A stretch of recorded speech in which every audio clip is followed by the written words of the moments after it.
ఎల్లంపల్లికి only Kadem project ఈ source. ఇప్పుడు ఈ మేడిగడ్ ఈజ్ లెఫ్ట్ అసైడ్, మేడిగడ్డను పక్కన పెడితే only Kadem project is the source or SRSP surplus water.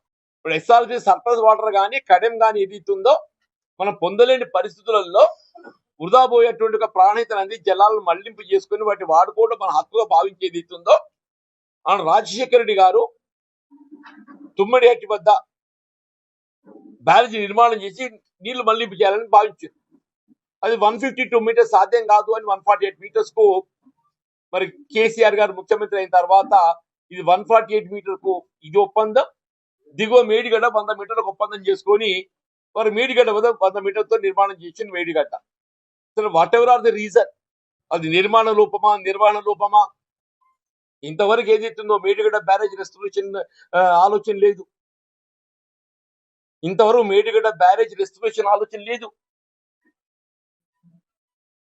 ఇప్పుడు defective liability responsibility is there with the contractor అంతో చేపించలేకపోతున్నారు.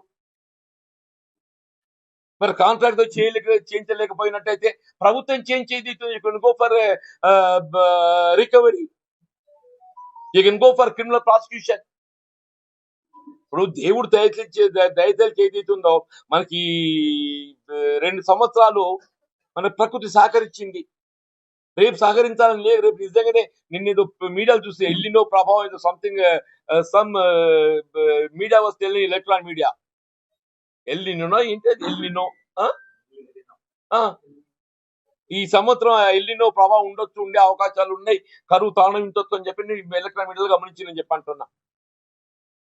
మన నిజంగా నా పరిస్థితి ఉత్పన్నమైతే ఏర్పడ్డట్టయితే వాట్ విల్ హ్యాపెన్? ఒక ఉత్తర తెలంగాణ కాదే హైదరాబాద్ నగరం మీద ప్రభావం ఏం పడబోతుందని చెప్పంటున్నాను నేను.